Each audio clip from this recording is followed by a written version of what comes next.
Hola, ¿qué tal amigos? Nosotros somos estudiantes de la Universidad Cooperativa de Colombia y yo soy Freddy Pérez. Yo soy Elizabeth Espinal y en este momento le vamos a hablar de la terapia EMDR, cuáles son su biografía, sus características psicológicas, etc. Entonces empezamos con el EMDR, su sigla nos dice que es reprocesamiento y desensibilización a través del movimiento ocular. Esto fue creado y desarrollado en la década de los 80 por la doctora en psicología Francine Shapiro. Ella observó un día de forma casual que bajo ciertas circunstancias y ciertas condiciones el movimiento ocular de izquierda a derecha podría reducir la angustia vinculada a pensamientos negativos. Elizabeth, ¿sabías que en 1989 se llevó a cabo una investigación con personas que padecían traumas a través de la guerra del Vietnam y también con víctimas de abusos sexuales? Y se comprobó que el MDR reducía de una manera significativa los síntomas de estrés postraumático.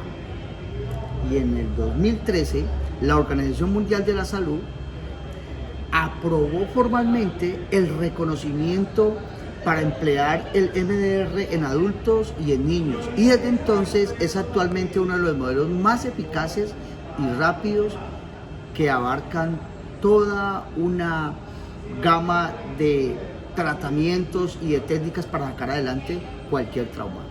Claro que sí, de hecho la doctora Shapiro lo explica, que muchos de nosotros pensamos que trauma consiste en grandes acontecimientos, es decir, por definición trauma es cualquier hecho que ha tenido un efecto negativo en nuestra vida y haya sido de forma duradera, es decir, un trauma puede ser un fallecimiento de una mascota, de un familiar, pérdida de nuestras posesiones. Entonces lo que hace esta pérdida es que nosotros sufrimos intensamente y a raíz de esto podemos tener serias consecuencias físicas y psicológicas, sea cual sea la causa.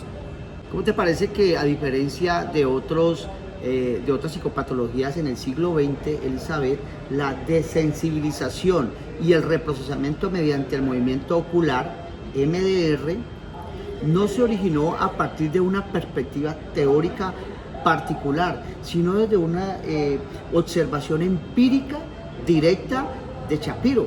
Sin embargo, otros enfoques y sus teorías influyeron mucho y claramente en la evolución de esta técnica. Claro que sí, esta terapia integra lo que son elementos que provienen de la psicología conductual, la psicología cognitiva, la terapia psicodinámica y la terapia familiar. Entonces, en eso tenemos que el proceso y la aplicación de esta técnica incluye estimulación bilateral alternada. Es decir, aquí consideramos los dos hemisferios cerebrales. También tenemos lo que son el tapping, que son pequeños golpecitos, ya sea en las manos o en las rodillas del paciente. Y también tenemos forma auditiva, de este modo. ¿Cómo te parece que hay muchas maneras de entender al ser humano, desde muchos enfoques?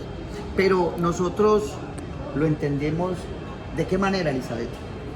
En ese momento, para entender al ser humano desde este enfoque, lo podemos entender como lo que es pasado, presente y futuro, que abarca todo lo que es este modelo. Entonces, el presente son las patologías actuales que tiene la persona, ya sea que tenga en ese momento depresión, alguna ansiedad, algún trastorno por estrés postraumático, etc.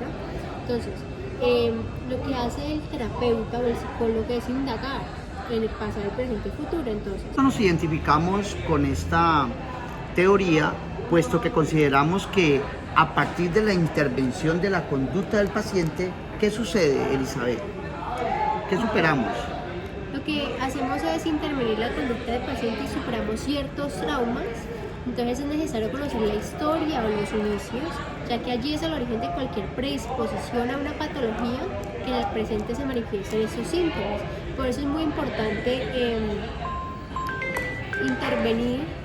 intervenir a los niños en su niñez, darles una buena calidad de vida, una buena niñez, para que en un futuro ellos no presenten estos tipos de patologías y sea muchísimo más fácil como interactuar con ellos. ¿Cuáles serían esos conceptos básicos del MDR en una intervención o en una terapia, Elizabeth?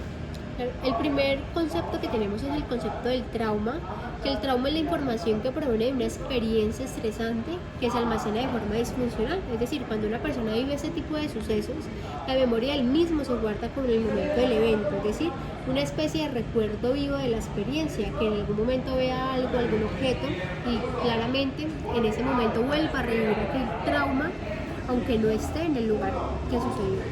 Otra es la estimulación bilateral. Pues esto consiste en que el terapeuta le solicita al paciente que empiece a narrar su experiencia mientras observa el movimiento de izquierda a derecha del profesional, buscando así estimular los dos hemisferios cerebrales a su vez.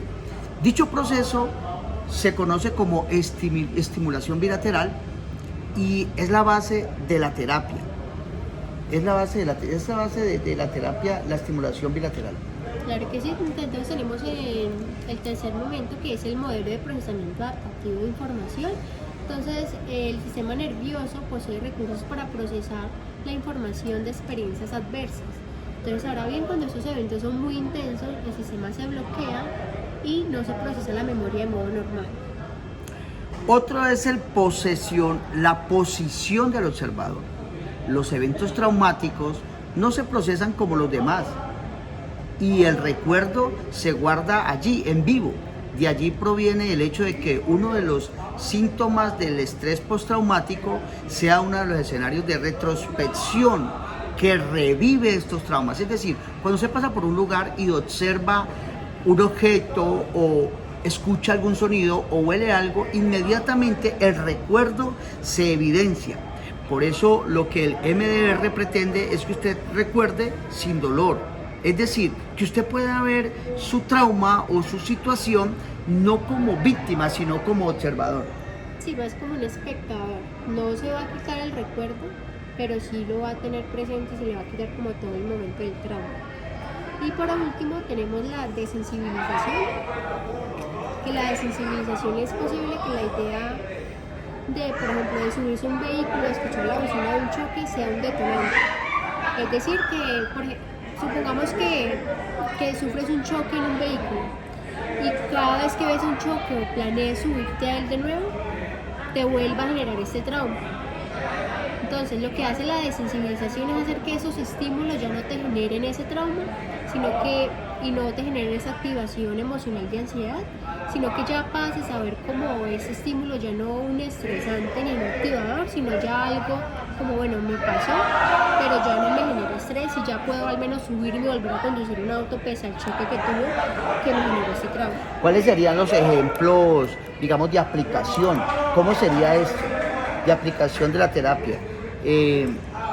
¿Cuáles serían esos dos ejemplos? Tenemos problemas clínicos y problemas no clínicos. Los problemas clínicos son aquellos que están directamente relacionados con esos tratamientos psicodiagnósticos, los traumas, las psicopatologías y todos los trastornos de orden mental, como la ansiedad, el sueño, la depresión, el duelo, las adicciones. Todo esto tiene que ver con problemas clínicos que están directamente relacionados en parte y quienes abordan estos temas está directamente como los médicos, los psicoterapeutas, el médico clínico y los especialistas en psiquiatría.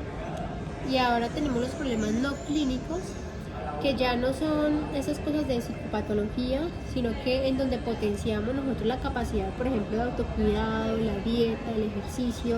Eso también lo hacen los terapeutas, los psicólogos y la psicología sanitaria, en donde regulamos la información emocional, preparación de ponencias, clases, es decir, mejorando el rendimiento académico, fortalecer la autoestima, preparación del apego.